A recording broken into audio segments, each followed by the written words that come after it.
Richie here with Statifying Football. This is your Week 8 college football primetime games. All the games that start at 7:30 or later. There aren't a whole bunch, so let's jump right in and finish it off. You got where game day's going in Penn State, Michigan, and Penn State. Michigan's coming off a 42-25 win over Illinois.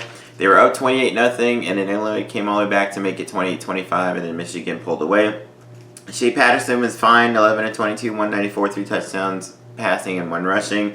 Hassan Haskins ran for 125 and a touchdown, and Zach Charbonnet ran for 116 and a touchdown. They ran for 295 as a team. The defense played great, 6 sacks. Josh Uche had 3 of them. They forced 2 turnovers and only allowed 256 yards. Penn State's was coming off a hard-fought 17-12 win against Iowa. Both teams are top 10 in offense, but Penn State's actually a top 5 or top 10 offense nationally. Both teams are top 10 in defense, I meant.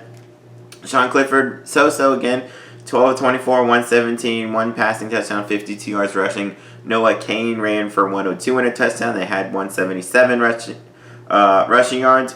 I'm going to go Penn State in this game. Michigan's defense is good, but their offense is pretty terrible. Penn State has a really good defense and offense, and it could be something like the Iowa game again, but I think Penn State pulls this out as well. All right, pretty interesting SEC matchup, Texas A&M and Ole Miss, possible shootout here. A&M's coming off a 47-28 loss to Alabama. Kellen Mond, 264 passing plus 2 touchdowns and 90 rushing yards and a touchdown. Whereas Ole Miss lost to Missouri 38-27. They played both quarterbacks. Matt Corral passed for 133. John Rice Plumlee passed for 103 and 2 touchdowns and ran for 143 and 2 touchdowns. Elijah Moore had 8 catches, 102 and a touchdown. They put up 440 yards. They did force 2 turnovers, but they gave up 562 yards. Like I said, I think this should be a shootout. I'm going to go with Texas A&M here. But watch out for if John Rice Plumlee keeps playing, he's putting up a lot of rushing yards. But I got A&M here. All right, Florida State and Wake Forest. Florida State got killed by Clemson 45-14. Their quarterbacks played pretty bad. Hornibrook passed for 84 yards, a touchdown pick. James Blackman was 9 of 23 for 66 yards and 2 interceptions. They only had 253 total yards. They had 4 turnovers. Wake Forest, they got ranked. They were undefeated. They got upset by Louisville, but in an awesome shootout, they lost 62-59.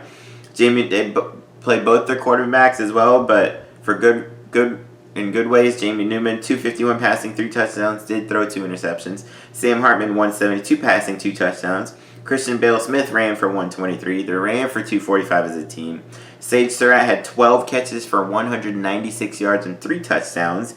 And Kendall Hinton had 13 catches for 134 yards. They put up 668 yards of offense.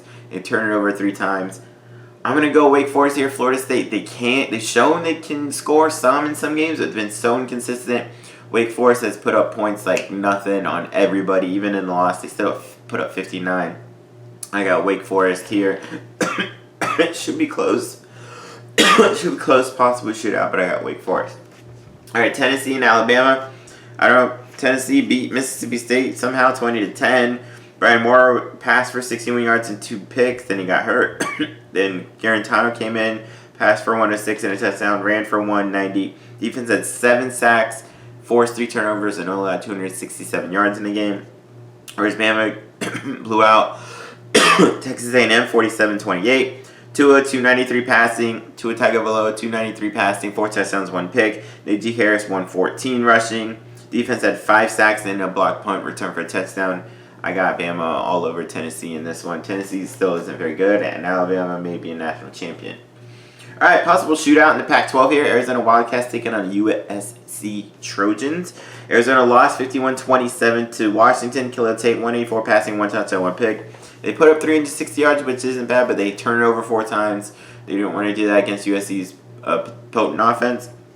USC almost upset Notre Dame. They lost 30-27. Keaton Slovis, he came back from injury and had a nice game. 255 passing, 2 touchdowns. Amon-Ra St. Brown, 8 catches, 112 and a touchdown. It's in USC. I'm going to go USC here, but I expect a pretty good back and forth game, but I'll go USC.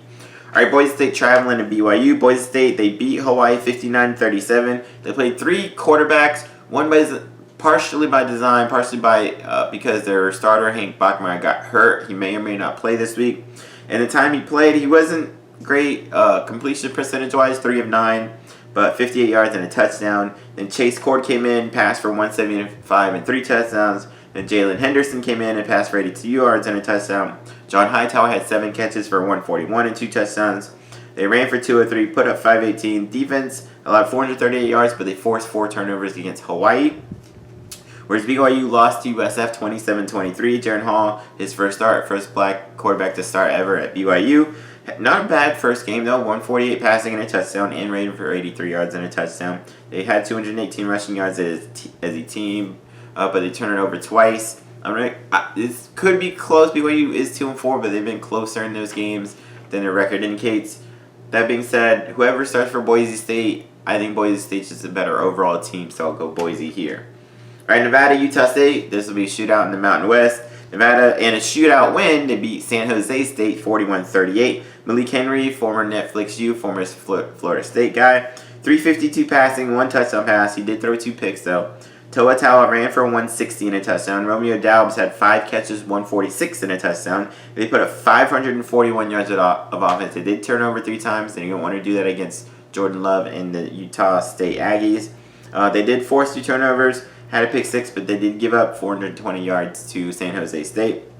Or Utah State's coming off a bye. They lost their last game 42-6 to LSU. They didn't really have a good game. Jordan Love threw 3 interceptions. I think they throw that game behind them. Nevada's pretty good, but I'm going to go Utah State here. I think Utah State should bounce back nicely. And the final game of the day, another really good Mountain West game. Air Force traveling to Hawaii. Air Force, they beat Fresno in the last game 43-24. Donald Hammond, they have a triple option offense. They don't pass a lot, but he was 2 of 3 for 81 yards, 1 touchdown passing, ran for 37 yards and 2 touchdowns. Timothy Jackson ran for 117 and a touchdown. They ran for 340 yards as a team, which is kind of what they do. Their defense played really well against a good Fresno offense. They only allowed 268 total yards and had a pick 6. Whereas Hawaii, they did lose 59-37 to Boise State, but they put up some nice numbers. Cole McDonald, 251 passing, 3 touchdowns. Melke Stovall, 8 catches, 114 and 2 touchdowns. They did put up 438 yards of offense, but they turned it over 4 times. They're not going to get many chances with Air Force's triple option offense. Air Force going to keep it a whole lot. So Hawaii, when they have the ball, they can't turn it over, and they're going to have to score. They can score touchdowns. They have one of the better offenses, best offenses in the country. This is a tough game because, Air Force doesn't have to travel. Hawaii usually plays pretty well. If Hawaii gets up big early and can score early, Air Force can have a tough time coming back with that offense. I'm going to go Hawaii here in this game. All right, those are my primetime picks and previews. Check out all my other videos. Peace.